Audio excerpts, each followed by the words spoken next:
Merci de votre fidélité. Ravi de vous retrouver à la présentation de ce 20h. Bienvenue à cette édition. Les titres, c'est tout de suite. À la une de l'actualité, la grève entamée ce jeudi par le site Juste pour dénoncer la non-application de la réforme sur le statut des travailleurs de la justice. Un mouvement d'humeur qui a engendré une paralysie du système judiciaire au palais de justice de Pikine-Guédiawaye. De nombreux citoyens n'ont pu se faire délivrer leurs documents administratifs. Le flou autour de la reconstruction de l'hôpital Aristide Le Dantec inquiète le personnel soignant.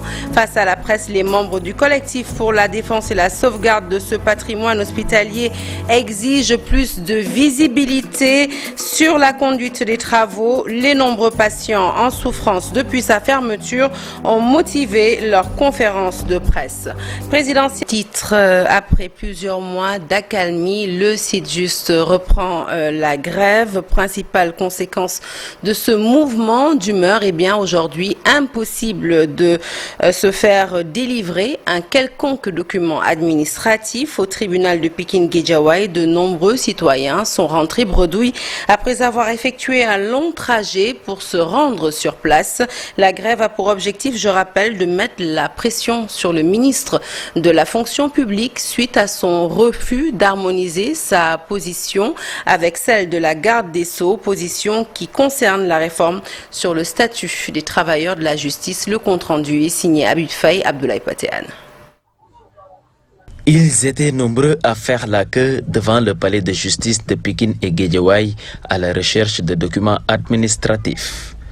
Mais grande a été leur surprise d'apprendre que les services ne fonctionnent pas à cause du mouvement d'humeur entamé par le syndicat des travailleurs de la justice. Nous subissons beaucoup de renvois. Il est impossible de récupérer nos papiers administratifs à cause de la grève. Nous habitons loin d'ici, en plus nous effectuons des va-et-vient inutiles. Cette grève n'arrange personne. Nous venons pour déposer nos papiers et ils disent être en grève. Avoir un papier est devenu un véritable casse-tête au Sénégal. Les gens quittent les endroits les plus reculés pour seulement avoir un papier. Mais enfin, le système est paralysé. Le sugiste déterre ainsi la hache de guerre après plusieurs mois d'accalmie. Conséquence, le secteur de la justice est paralysé. Après plusieurs rencontres, on s'est rendu compte que le ministre de la fonction publique n'est pas dans les dispositions d'aider le ministre de la justice pour dépasser le blocage qui a empêtré les travailleurs de la justice dans une situation de blocage depuis 5 ans. Pas de regret chez les grévistes. Le secrétaire général du SYGIST estime que le mouvement d'humeur a été largement suivi. Fort heureusement, le ministre de la Justice a pris l'initiative de rectifier les choses pour que ce qui a été arrêté par le Conseil des ministres concernant le statut des travailleurs de la justice, concernant le statut du centre de formation judiciaire, soit remis à l'état où ils étaient au moment de la délibération. Par cet acte, les greffiers disent vouloir mettre le ministre de la fonction publique devant ses responsabilités suite à son refus d'harmoniser sa position à celle de la garde des Sceaux, ministre de la Justice. C'est là où monsieur le ministre de la fonction publique ne joue pas le jeu. C'est-à-dire qu'il est dans une position de consolider le sabotage perpétré par les juristes de son entourage. C'est ce que nous dénonçons. Les justiciables souffrent de ce bras de fer entre le Sud-Juste et le ministre de la fonction publique et s'attendent à une issue heureuse.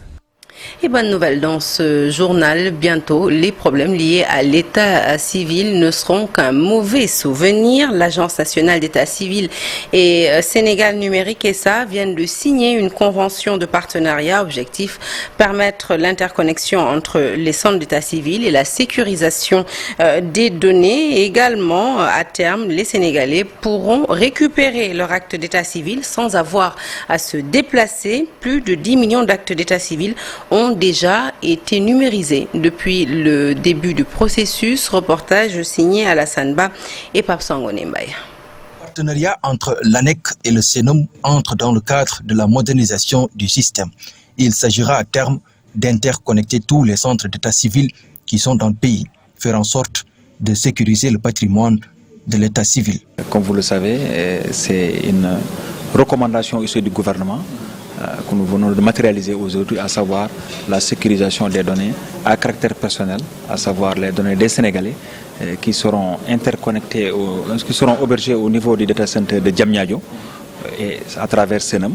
L'autre élément aussi, c'est l'hébergement de l'application de gestion des faits d'état civil et l'application aussi d'auto-formation des officiers auxiliaires et agents d'état civil. Et donc l'agence, l'ANEC nous a confié vraiment la question liée à l'hébergement de ces données, nous a confié également l'interconnexion des centres d'état civil entre autres activités. La tâche ne sera pas facile, mais ils y croient. 70 000 centres ont été interconnectés à Dakar et cela va d'abord faciliter la délivrance des actes au quotidien. Ça va beaucoup aider en termes de temps et en termes d'économie, en termes numéraires. C'est extrêmement important. Mais l'autre élément à noter, c'est la sécurisation. Avec l'application, ça va permettre de sécuriser les actes d'état civil.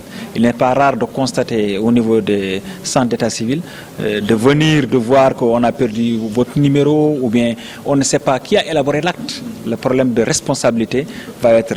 L'autre élément, c'est pour le gouvernement, à savoir les données. Avec l'Agence nationale d'état civil, l'Agence nationale des statistiques.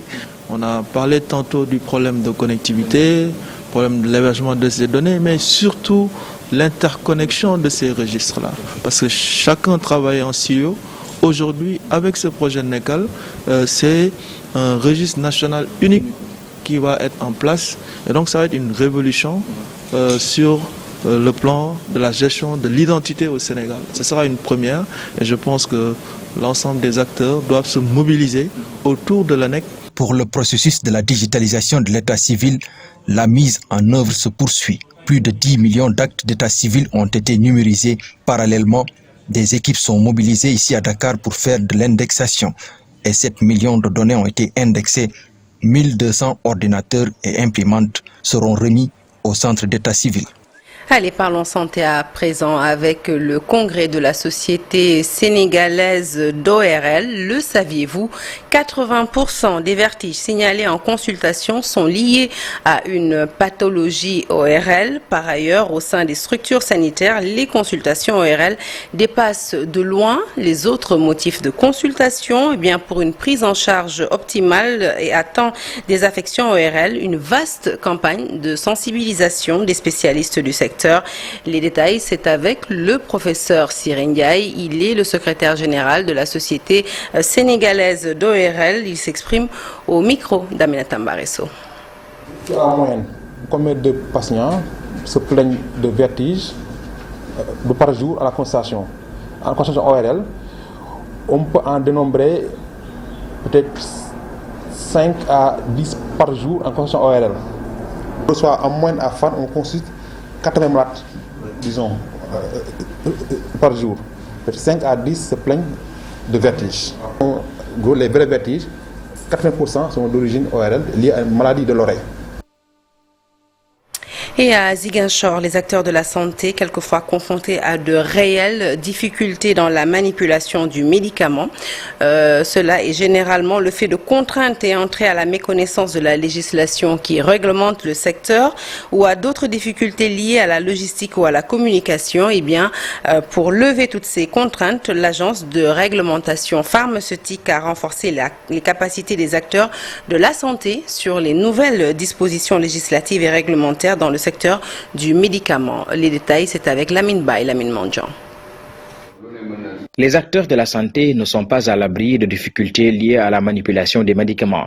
Parmi les raisons qu'il explique, on note en grande partie la méconnaissance sur la législation qui encadre le secteur. Adama Diédiou, coordinateur de la cellule gestion et qualité à l'agence de réglementation pharmaceutique. Ou bien l'une des contraintes, je dirais, c'est d'abord peut-être il y a une méconnaissance parfois des dispositions législatives et réglementaires pour certains.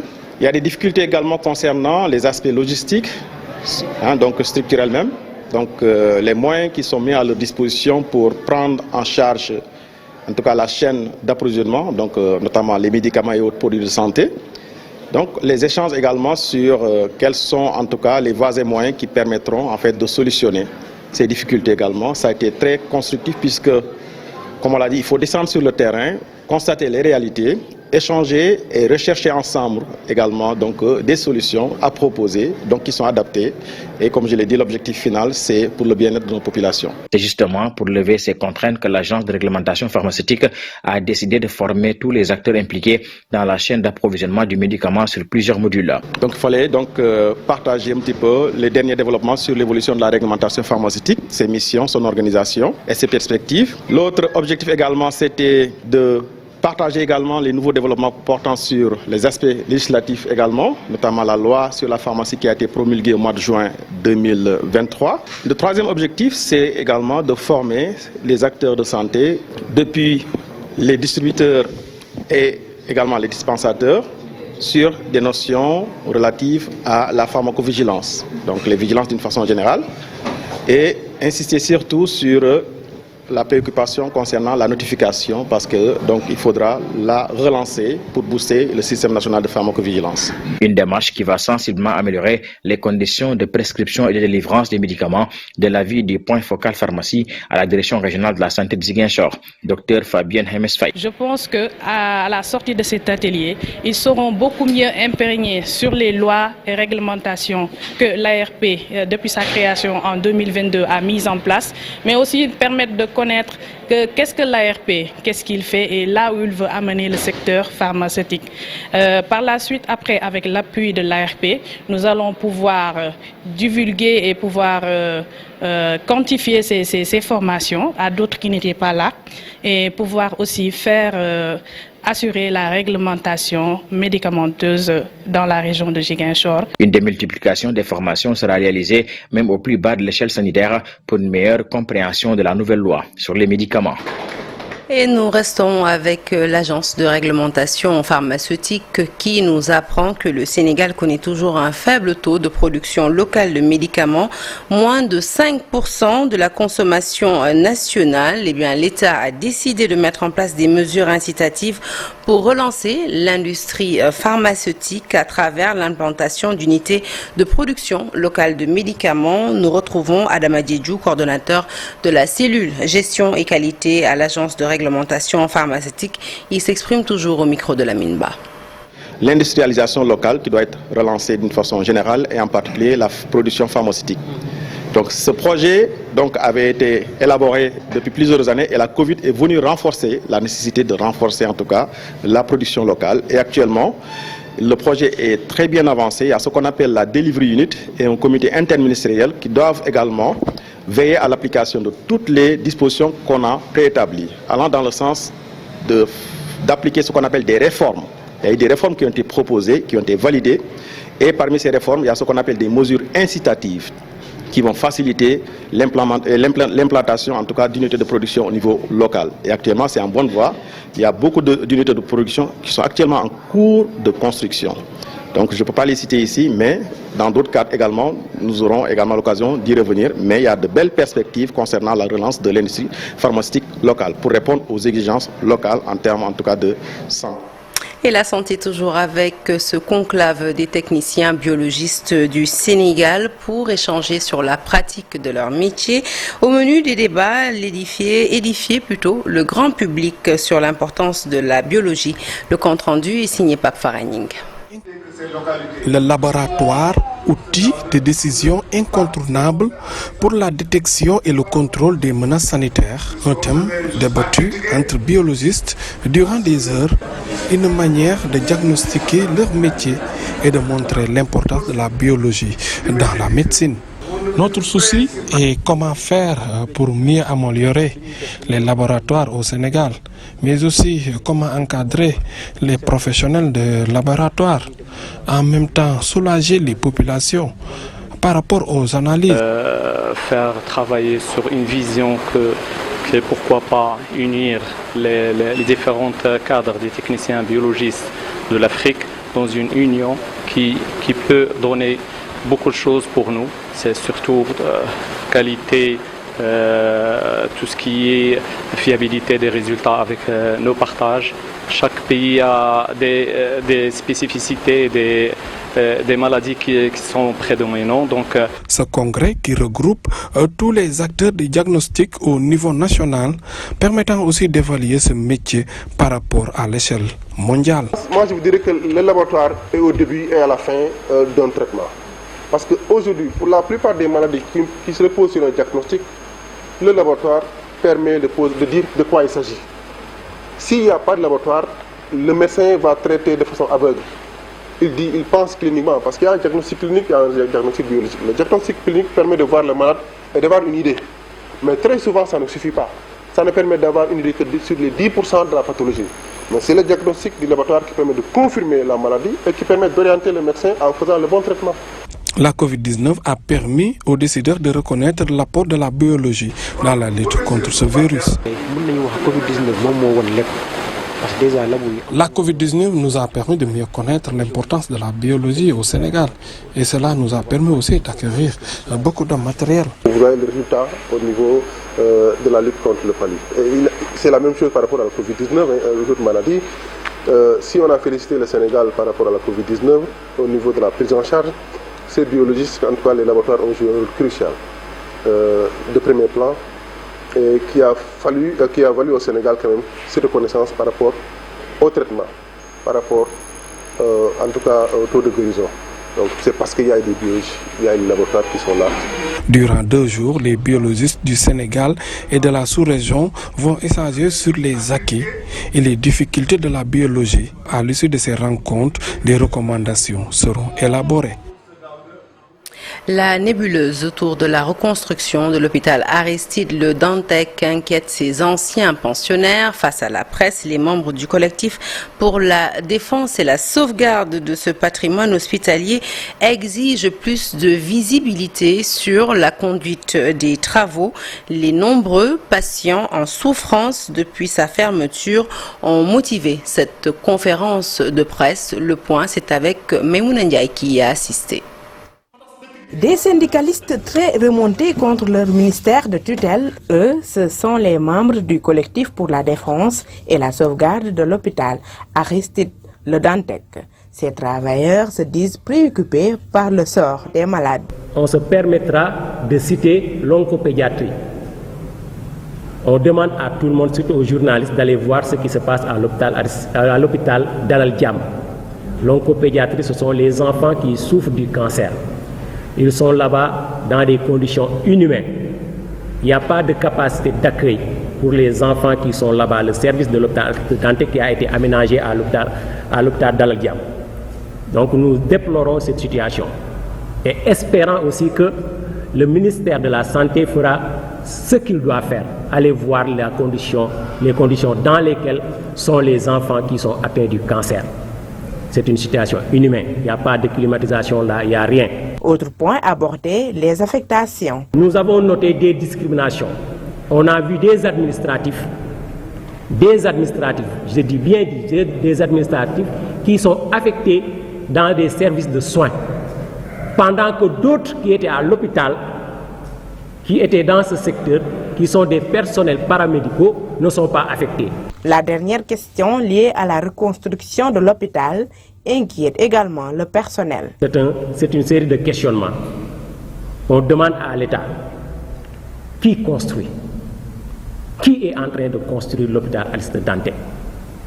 On ne le sait plus. Avec quel montant de financement? Le montant du financement, on ne le sait pas. En plus de cela, quand est-ce que l'hôpital sera livré? Le collectif pour la défense et la sauvegarde de l'hôpital Aristide Le Dantec interpelle la société civile et menace d'organiser un sit-in devant le ministère de la Santé. Et la suite de ce journal avec cette question: comment faire pour que les acteurs de l'économie sociale et solidaire puissent bénéficier de la commande publique? C'est l'objectif que s'est fixé le ministère de la Microfinance qui procédait à la sensibilisation des collectivités territoriales. Et bien, selon le secrétaire général du ministère, 5% des marchés publics doivent revenir effectivement à des acteurs sénégalais. Mais problème, ils sont pour la plupart dans l'informel. Gorgui Ndiaye estime dès lors qu'ils doivent être encadrés pour pouvoir obtenir un agrément. Je vous propose de l'écouter. Il s'exprime au micro d'Alassane Ba et Pape Sangone Mbaye. Par les services du ministère, un encadrement financier et un encadrement non financier. On l'a rappelé, au niveau du ministère, nous disposons d'un certain nombre de programmes, notamment on l'a parlé de Promise, du FIMF et même d'un fonds qui est destiné aux acteurs de l'économie sociale et solidaire qui permet de les accompagner financièrement, mais aussi, comme on l'a dit, au-delà même de l'accompagnement financier du ministère, permettre aux acteurs de l'économie sociale et solidaire qui disposent d'un agrément aussi, pouvoir accéder à la commande publique. On l'a rappelé tout à l'heure, le directeur de la prospective l'a rappelé. Aujourd'hui, dans le code des marchés, il est prévu que 5% des marchés publics doivent revenir aux acteurs de l'économie sociale et solidaire. Il faudrait-il que ces acteurs-là aussi puissent avoir l'agrément et être encadrés pour leur permettre aussi de concourir. Mais au-delà de cet encadrement-là aussi, on a besoin, il va falloir aussi les pousser vers l'adhésion aux institutions de prévoyance aussi. Allez, focus à présent sur ces journées d'échange et de leadership sur la gouvernance des collectivités territoriales et la communication des participantes en provenance de 59 collectivités locales de la région de Dakar ont bénéficié de formation.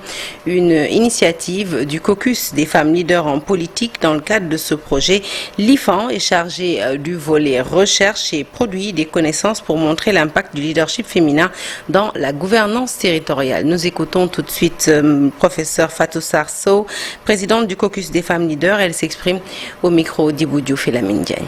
On s'est réunis aujourd'hui au Radisson dans le cadre du programme du WPP qu'on appelle Women Political Participation, que beaucoup de Sénégalais connaissent parce que le programme est là depuis 2 ans.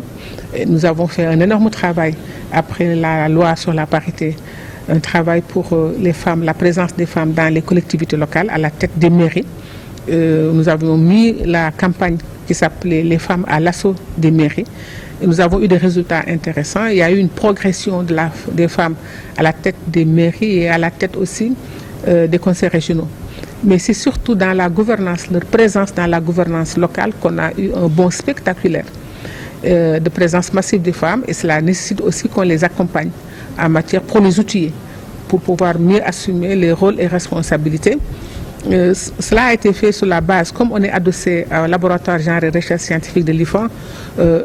Allez, pour contrecarrer le phénomène de l'immigration clandestine des fils d'émigrés, prêche la bonne parole au Fouta face à l'ampleur du fléau, avec des centaines de jeunes qui risquent leur vie en tentant de rejoindre les côtes espagnoles ou le Nicaragua. Le mouvement Foutado a réuni les jeunes de la région de Matam pour une journée de sensibilisation. Restez au terroir et profiter des potentiels existants pour faire face à la crise. C'est le mot d'ordre du directeur général des infrastructures routières de Matam. Les détails, c'est avec Ali Bandalnian et El Ajdi. Au moment où les jeunes continuent de risquer leur vie en mer pour rejoindre l'Europe, les initiatives se multiplient pour stopper le mal. Malgré la crise économique, la région de Matam dispose d'un potentiel capable de retenir ces jeunes. Soit comme exemple à suivre, Mamadou Alassane Kamara, directeur général des infrastructures routières et du désenclavement, est venu leur parler de vive voix. Mais j'ai tenu tout de même à me présenter ici à Matam pour parler à notre jeunesse suite à l'invitation du mouvement Foutado. Et je voudrais profiter de cette occasion pour les remercier pour cette confiance. Vous savez, le chef de l'État l'a indiqué à Kédougou que c'est un fléau. Nous devons faire tout pour que effectivement nos jeunes puissent croire à la réussite dans leur pays. Et je pense qu'il y a beaucoup d'efforts qui ont été faits, mais le constat il est là, et que beaucoup de jeunes de toutes les régions, surtout de notre région, continuent à quitter notre territoire pour aller dans l'aventure, soit par le désert, soit par les pirogues à travers l'océan Atlantique, soit au Nicaragua, avec tous les risques que cela comporte. Nous constatons beaucoup de pertes en vies humaines, mais aussi nous constatons un désespoir au niveau des familles, parce que tout simplement c'est des enfants à l'âge d'apporter en tout cas leur contribution au développement de notre pays qui périssent dans le désert, dans la mer, mais aussi tout simplement dans les forêts du Mexique. Et je pense que nous devons tous nous mobiliser pour freiner ce fléau. Une initiative du mouvement Foot d'eau, une organisation créée depuis la France par des fils d'émigrés. Allez, présidentielle 2024, les patrons de presse invités à créer des conditions optimales de couverture au profit des reporters. Principale recommandation issue d'un atelier initié par la Convention des jeunes reporters du Sénégal, le gouverneur de Saint-Louis ainsi que le Conseil national de régulation de l'audiovisuel y ont pris part. Ousseynou Diop, Habib Seck. Les journalistes des 3 régions administratives de Saint-Louis, Louga et Matam ont participé à la journée d'information et de sensibilisation sur les dispositions relatives à la couverture médiatique de l'élection présidentielle et les pratiques conformes aux règles d'éthique et de déontologie. Migui Maham Ndiaye a profité de ces journées pour appeler les patrons de presse à soutenir davantage les correspondants régionaux pour une bonne couverture de la présidentielle qui se profile à l'horizon. Nous invitons les employeurs, les patrons de presse, à leur tête Mamadou Ibrakan, le du CEDEP, à entamer la réflexion sur les modalités de remédier à ces anomalies pour mieux garantir le droit du public à une information de qualité. Nous pensons que c'est à la portée de nos entreprises si nous sommes bien organisés. Pour Babacar Diagne, le président du Conseil national de régulation de l'audiovisuel, les médias ont un rôle primordial à jouer pour la présidentielle. Vous le savez, les médias, par leur rôle essentiel dans la formation et la construction de l'opinion publique lors des propagande électorales, constituent un maillon important du processus électoral. Ils ont une position unique, ces médias. Ils peuvent jouer un rôle important de garde-fou, favorisant la responsabilisation des acteurs et la transparence du processus.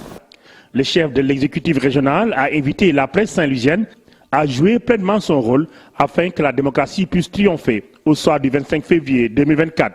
Parce que ce pays est le nôtre et nous ne pourrons le construire qu'avec la participation de tous, mais dans une posture républicaine. Parce que lorsqu'on parle de la République, ce n'est pas seulement la chose publique.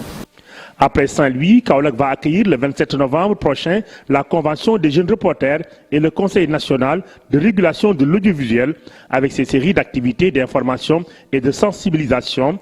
Les reporters, surtout ceux des régions, seront bien outillés d'ici le 25 février.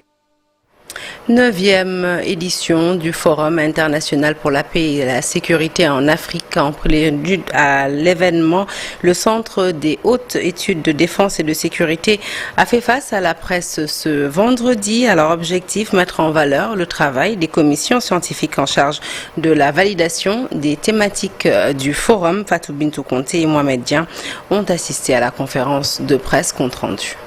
Tiendra ce 27 novembre à Dakar le Forum international sur la paix et la sécurité en Afrique sous le thème de l'Afrique des potentiels et solutions face aux défis sécuritaires et l'instabilité institutionnelle. Un thème dont la commission scientifique tente d'expliquer le choix.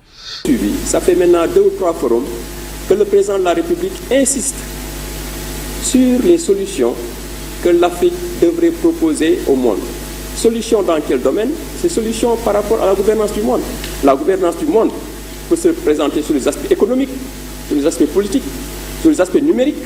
Et je pense que ça s'y va dans ces instructions, proposer cette thématique qui va parler à la fois des défis sécuritaires, mais également de l'instabilité institutionnelle. Ce forum qui réunira plus de 400 participants va être un lieu de libre-échange, un cadre informel où toutes les idées seront reçues. Je dois le rappeler, est un cadre informel.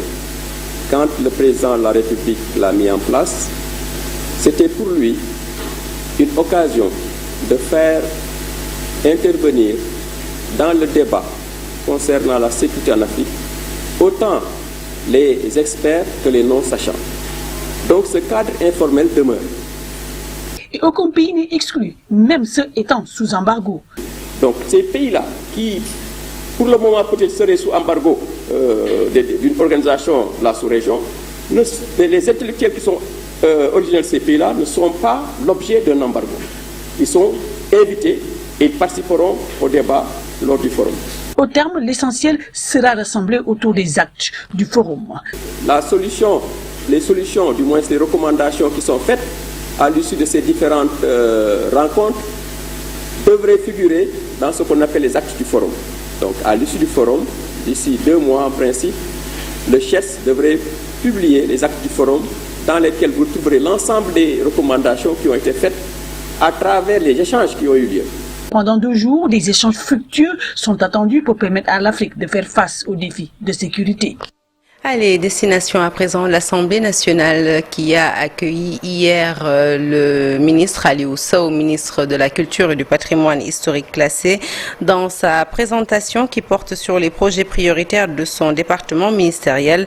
Dr Aliou Sow a soutenu le vote du budget de son département, plutôt les autorisations d'engagement du ministère de la Culture et du Patrimoine historique pour 2024 s'élèvent à plus de 21 milliards 244 millions et les députés ont unanimement approuvé le budget du ministère de la Culture. Ibrahim Makan et Ibou Diouf nous en disent plus dans ce compte rendu. Du fait de son importance capitale, le débat culturel passionne beaucoup de députés à l'Assemblée nationale. Certains se sont interrogés sur le déséquilibre territorial des crédits du ministère de la Culture, une occasion donnée à ces élus qui plaident pour leur terroir. Donc nous avons parlé de la construction d'un centre culturel régional digne de ce nom parce qu'il n'existe pas encore et d'un agora culturel. Nous avons également demandé l'aménagement du fort Pinet-Laprade, la réhabilitation du fort pour le transformer en musée régional, l'aménagement du Tata de Fodé Kaba Doumbouya et du sanctuaire marial de Temento. Comme vous l'avez vu aujourd'hui, c'était une occasion pour moi, en tant qu'un fils de Senghor, de remercier au nom de la famille socialiste, au nom de tous les Senghoriers, le président de la République Macky Sall, de ce qu'il a fait avec l'acquisition des biens du président Léopold Sédar Senghor. Ça, c'est une chose extraordinaire pour le Sénégal. Pour d'autres, la reconnaissance des acteurs culturels et le renforcement de la protection sociale sont considérés comme des baromètres pour évaluer le développement de la culture dans un pays. Comme l'a fait M. Youssou, avec ses 75 millions, lorsqu'il a eu au Japon, il a versé au mutuel des artistes. J'ai dit tout à l'heure qu'il y a Lamine Faye, c'est un musicien, vous le savez très bien. Il y a aussi Ndeye Khady Ndiaye à Daré Coach, il y a Baye Eli, il y a aussi Elhadj Ndiaye, il y a aussi Babou Ngom, c'est un tambour-major. Donc j'ai interpellé M. le ministre tout à l'heure en lui disant que vraiment il faut faire tout pour que ces gens-là, qu'on puisse les prendre en compte au niveau du ministère de la Culture. Le ministre Aliou Sow, face aux députés, a défendu le budget de son département. Il estime que la culture est à la fois un moyen de consolidation, mais également un levier de croissance et de création d'emplois. J'étais là l'année passée, j'ai bénéficié du même soutien. Cette année, le budget a connu une hausse de 1,2 milliard. Les résultats sont là, palpables.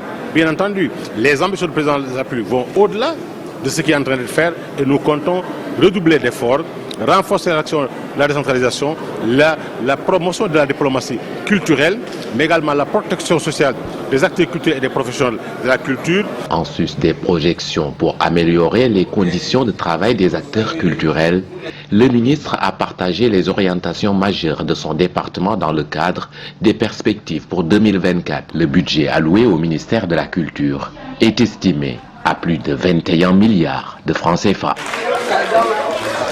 Allez, dans le domaine de la culture, nous y restons pour vous parler cette fois-ci de cette exposition photo signée Raymond Stigler, un photographe français qui nous invite à un voyage dans le Fouta, dans le village de Gamadji Saré. Raymond Stigler, un homme engagé, un artiste et un amoureux de ce village du Fouta. À l'aide de son appareil photo, il y a immortalisé des scènes de vie, des populations, des différentes activités génératrices de revenus, le tout à travers une belle exposition photo. Ibou Diouf et Lamine Diagne l'ont rencontré et vous invite tout de suite à découvrir cette expo. MPDJ di Afrique, MPDJ di Sénégal, MPDJ di Gamadji Saré. Son nom, Raymond Stigler, en français amoureux du Fouta des profondeurs, comme l'illustre cette exposition, et le choix porté sur le village de Gamadji Saré. L'illustre également, à travers ces images, le photographe tente de montrer le vécu des populations, son environnement et son vivre ensemble. Ça fait 20 ans que je vais là-bas, mais avant tout, quand on vient en Afrique, il faut commencer par regarder, écouter et essayer de comprendre. Et là, il faut plusieurs années. Nous ne venons pas pour dire voilà ce que vous devez faire, voilà comment vous devez vivre, voilà ce qu'on va mettre en œuvre comme projet, pas du tout. Nous respectons la tradition, nous respectons la culture, nous respectons le mode de vivre des Alpulaar. Des images à l'appui pour vanter cette belle image de Gamadi Saré.